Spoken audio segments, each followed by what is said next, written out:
Be sure to check out my new book, Micro Shelters, through Amazon.com and elsewhere. And coming up, Tiny House Summer Camp 3. So many guest speakers, demos, and more. Live building that we can't even fit it on this flyer right here. RelaxShacks.com for the details.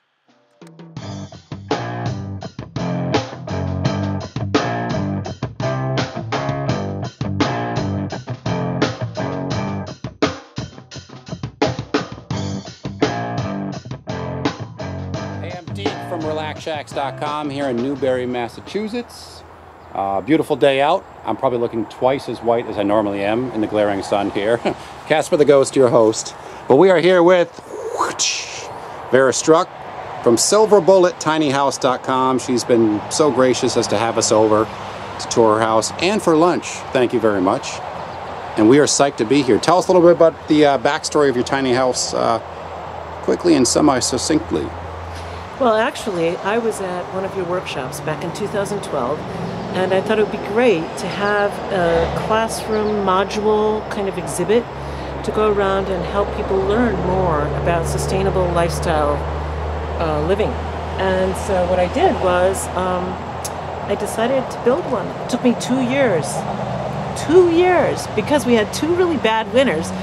But also, I decided to construct it alone, basically alone. I had a few people for a couple of walls, but I know nothing about construction, and I had to raise all the money for this particular project. So we're going to go on the road soon. Would you like to come and see? Can I ask? I know it's not usually polite to ask, but Vera, how old are you? Can you say?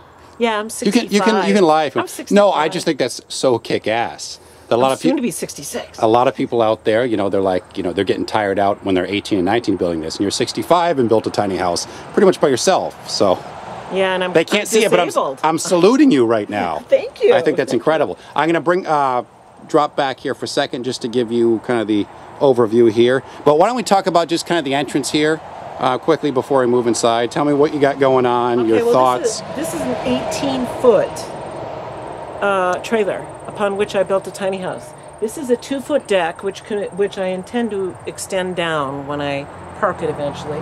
Up there you'll see the sleeping loft that has 2 pet windows there. The alien eyes. I got that from Deek, you yourself. Pet Peak is the company that makes those. They're fantastic, yeah. And here we have double doors from Habitat that I refinished, and there's a second means of egress as well. So I sit out here and I meditate. I do my little Buddhist Taoist thing. And occasionally I'll have my coffee out of my BioLite while I'm charging my phone. Yeah, these things are fantastic. Just a little cameo shot. Man, the sun is bright today. You can actually hear the back of my neck cooking. That bacon smell, that's me. Norwegian Deek. Yeah, let's head inside real quick. Okay, great. A, we'll be out of the sun. B, your place is super funky. I want people to be able to check it out. I've already gotten the tour. So why don't you go ahead of me. And here we go. This place is fantastic. So where do you want to start?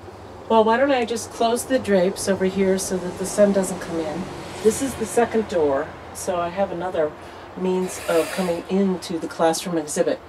So here you have my tiny house. It's got some designer chairs here, which eventually I'll take a nice little cut out of the back and make them bookshelf-like things.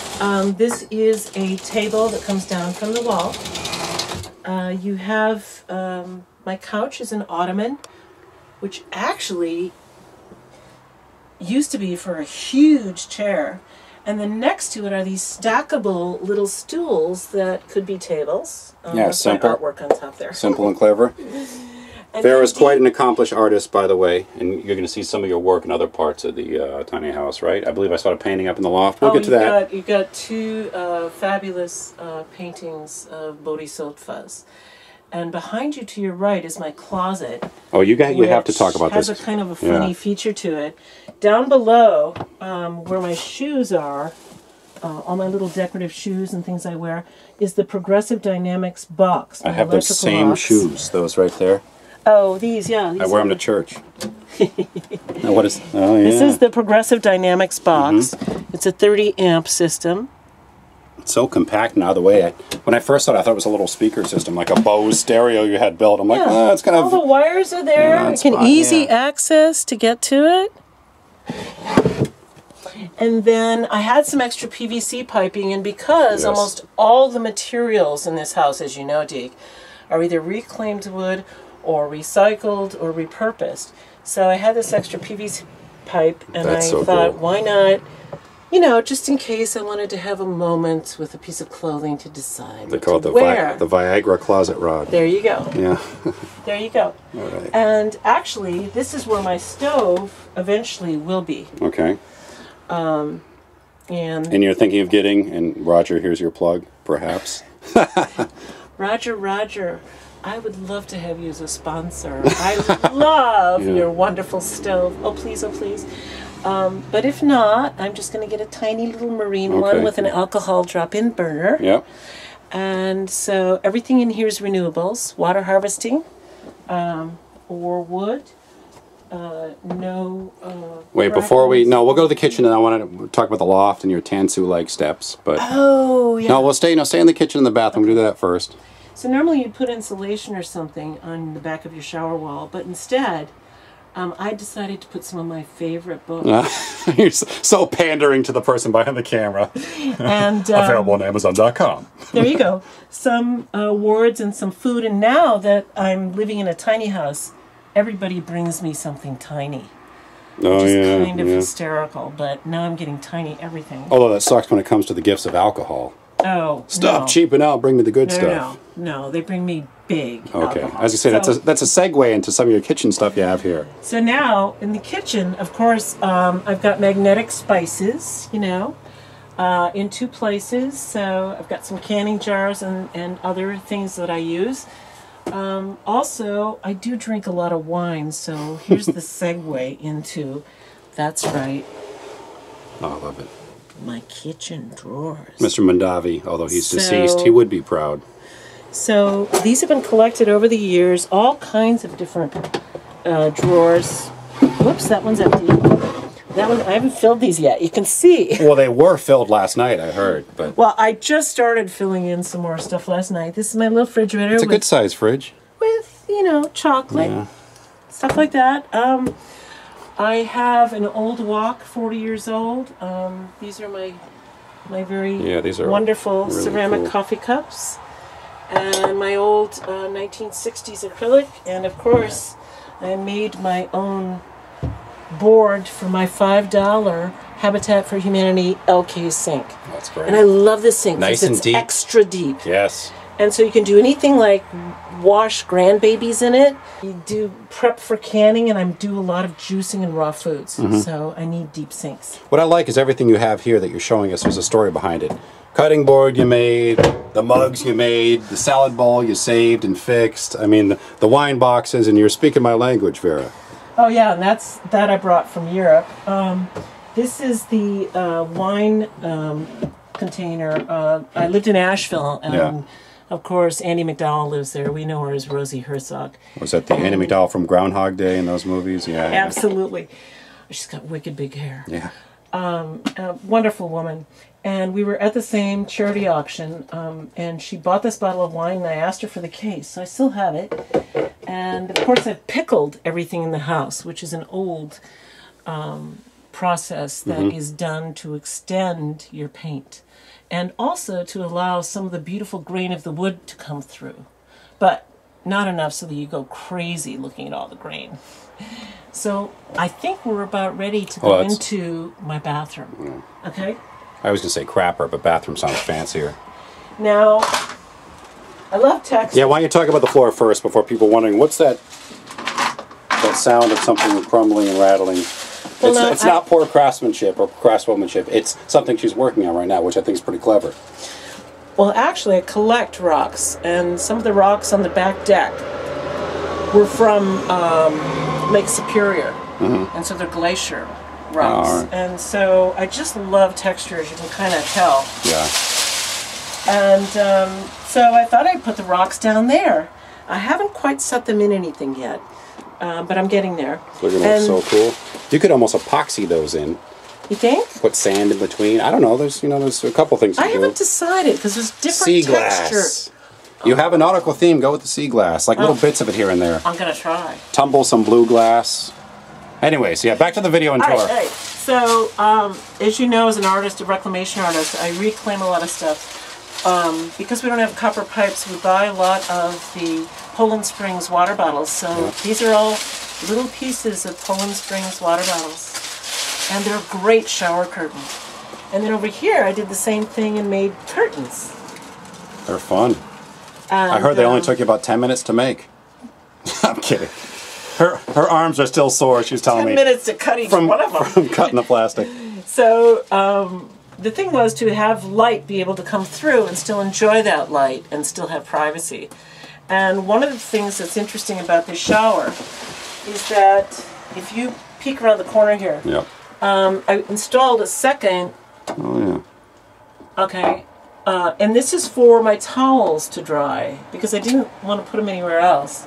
Or it could be if I want to use it as a temporary drying closet or something like that. Mm-hmm. This is Azak, which is a very, very great material. And after living in the South, in Atlanta, I really didn't want any mold or anything like that to happen. And so this was my big costly material. And so I made a wonderful shelf behind the compost toilet. Yeah, let's talk about that real quick, and then I want to see that so funky do you want loft. to put the light on? There's a little rocker switch right over there by the... There you go. Oh, okay. As the camera's filming nothing. But this is my compost toilet, which is just a bucket with some fabulous... I don't know if I should be zooming now. Let's see. Well, actually, that's not enough brand. That's only 4 days of stuff in there, and Deek can tell you it doesn't smell like anything. No, it actually, it doesn't at all. She had it left open for me when I arrived, not just to stage this, but it doesn't smell at all. But after trying different kinds of things to put over my wonderful nitrogen deposits and other deposits, I thought I finally came up with the right mixture of peat moss, organic live wood chips, and Skittles, and coffee grounds. Okay, so everything else goes in the other vermicomposting bin. So here you go. All right. Here's the little place where you get your organic chips, and that's it for the bathroom. 2 I scoops think. of raisins. Yeah, here. Oh, you got a vent up here. Yeah. Okay. Yeah, this goes straight out as a 3-inch vent. Goes straight out. All right, there we go. I'll show that. Towel storage hidden up there. That's nice. Yeah. Yeah, I made it just high enough so someone your height doesn't slam the back of their head as they go to do their business. Exactly. Let's pull back here. I want you to sneak by me. I'm going to suck in as much of my gut as I can. Oh, yeah. It is kind of close in there, I agree. And let's talk about the little loft. Or actually, you know, what else here? You got your table that folds down. Table that folds down. A lot of natural light. I love that. I'm seeing a lot of tiny houses, and to each their own, depending on your climate. Some of the windows are so small, to me they look like gun slits. Yeah. And don't seem so inviting to me, but I like seeing big windows. I wanted a big bay window. And in fact, I wanted a big window here, floor to ceiling. But then I thought, since this is going to be a classroom exhibit, I really need to have a place for people to come and go. Come in, see and leave. Through traffic, so not the dead-end tour. Another door. And figured, okay. And then I made 2 lofts because I wanted a storage loft, but I also wanted to put my entire water catchment system up above so that it can be partially gravity fed. So I'm going to go up there right now. I have a interim stairs there until I finish building. And up here I have a 4-gallon water heater, and then you can see the high-level marine filters and a pump, as well as the water tank. And you can either harvest from the gutter that will be along here, or you can use it straight from city water, which has its own water force coming through, and bypass the water tank altogether.